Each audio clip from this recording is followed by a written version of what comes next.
Hi అండి. ఇంట్లో నా ఆయిల్ సింపుల్గా ఎలాగో ప్రిపేర్ చేసుకోవాలో చూపించాలనుకుంటున్నాను. ఈ ఆయిల్ వల్ల బెనిఫిట్స్ అయితే చాలా ఉన్నాయండి. నేను ఆల్రెడీ యూజ్ చేశాను కాబట్టి మీ అందరికీ షేర్ చేస్తున్నాను. అలాగే ఈ ఆయిల్ వల్ల బెనిఫిట్స్ ఏంటంటే హెయిర్ ఫాల్ తగ్గుతుంది, సొంట తగ్గిపోతుందండి. అలాగే జుట్టు పెరుగుతుంది.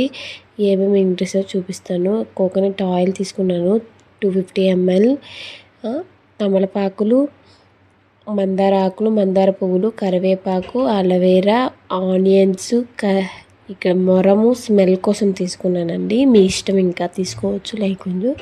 గోరింటాకు, మెంతులు అండి. ఇంకా ఉసిరికాయ ఉంటే వేసుకోండి. నేను ఇక్కడ గిన్నెలో అయితే ఆయిల్ అంతా వేసేసి ఒకటి కోటి యాడ్ చేస్తున్నాను. ఆ ఆకులేమో తుంచి వేసుకోండి. ఇదిగోండి ముక్కలు చేసేసి వేసుకోవాలి. మీకు చూపిస్తున్నాను. మొత్తం అన్నీ వేసేసి హై ఫ్లేమ్లో కాకుండా సిమ్లో పెట్టేసి 10 to 15 minutes అయితే మరగపెట్టుకోండి. కలర్ చేంజ్ అవ్వాలి. ఆయిల్ కలర్ చేంజ్ అయ్యే వరకు ఉంచుకోవాలండి. అలాగే ఈ వీడియో కనుక నచ్చితే లైక్ చేయండి, సబ్స్క్రైబ్ చేసుకోండి ప్లీజ్ అండి. ఈ ఆయిల్ వల్ల బెనిఫిట్స్ చాలా ఉన్నాయండి. ఎందుకంటే నేను ఒక 2 months నుంచి ఇలా యూజ్ చేస్తున్నానండి ఆల్రెడీ. మళ్ళీ ఆయిల్ అయిపోయిందని నేను ప్రిపేర్ చేసుకుంటున్నానని వీడియో తీసి పెడుతున్నాను. ఒకవేళ ఈ వీడియో కనుక నచ్చితే ఖచ్చితంగా లైక్ చేయండి. ఇక్కడ అన్నీ అయితే యాడ్ చేసుకున్నాం కదా, అన్నీ యాడ్ చేసుకొని బాగా కలుపుతూ మరగపెట్టుకోవాలి. చూడండి, నేను ఈ వీడియోలో చూపిస్తున్నట్టుగా కలుపుతూ మరగపెట్టుకోండి. అది హై ఫ్లేమ్లో పెట్టద్దు, సిమ్లో పెట్టేసి మరగపెట్టుకోండి. కలర్ చేంజ్ అవ్వాలి. అదే ఆయిల్ స్మెల్ అయితే చాలా బాగా వస్తుందండి మనకి. మనం వేసేవన్నీ న్యాచురల్ ఇంగ్రీడియంట్సే కదా, ఇవి ఎక్కడ మనకి దొరుకుతాయని అనుకోవచ్చు. ఉంటే చూసుకోవాలండి. మన హెయిర్ గురించి మనమే పట్టించుకోవాలి కదా, ఇంకెవరు పట్టించుకోరు కదా. నేను ఇక్కడ మా అపార్ట్మెంట్లో ఇవన్నీ అయితే దొరికేస్తాయి, మాకు అవైలబుల్గా ఉన్నాయి కాబట్టి నేనైతే చూపించుకున్నాను.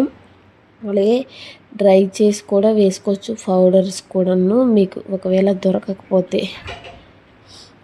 నేను ఇక్కడ ఏం చేస్తున్నానంటే నాకు అన్నీ అవైలబుల్గా దొరుకుతాయి కాబట్టి నేను అలా డైరెక్ట్గా వేసేసాను. లేదంటే ఊరు నుంచి తెచ్చుకోవాలనుకున్న వాళ్ళు అక్కడ డ్రై చేసేసి పౌడరు ఇలా తెచ్చుకొని ఆయిల్లో వేసేసి మరగబెట్టి కూడా రాసుకోవచ్చండి.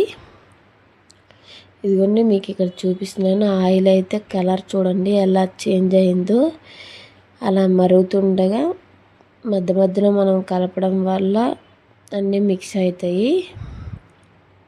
ఇక్కడ మీకు చూపిస్తున్నాను. స్టవ్ అయితే ఆపేసి సైడ్కి అయితే పెట్టేస్తున్నాను. బాగా చల్లారాలి. బాగా చల్లారిపోయినాక చూడండి ఆయిల్ అయితే ఎలా కలర్ మారిందో. ఈ ఆయిల్ని ఇప్పుడు నేను వడకడుతున్నానండి. గాజు సీసాలోకి అయితే వేసుకుంటున్నాను. ప్లాస్టిక్దైనా ఏం కాదు, కాకపోతే గాజు వల్ల మనకి మంతంతా మంచిగా ఉంటుంది, ఏం కాదు, పాడవ్వదు. ఇక నేను వడకడుతున్నాను మొత్తము. ఖచ్చితంగా లైక్ చేయండి. లైక్ చేయడం వల్ల ఇంకొక ఇద్దరికి షేర్ అవుతుంది ఈ వీడియో. ప్లీజ్ సబ్స్క్రైబ్ చేసుకోండి అబ్బా. ఇదిగోండి ఆయిల్ అంతా వడకట్టి నాకు ఎంత ఆయిల్ వచ్చిందో మీ దగ్గర చూపిస్తాను. ఆయిల్ కలర్ కూడా ఎలా ఉంది చూసారా, స్మెల్ అయితే అదిరిపోతుందండి. ఆయిల్ కలర్ చూడండి ఎంత ఆయిల్ వచ్చిందో. ఈ వీడియో కనుక నచ్చితే లైక్ చేయండి, సబ్స్క్రైబ్ చేయండి. మీకు ఎలా అనిపించిందో నాకైతే కామెంట్ చేయండి. Okay, bye friends.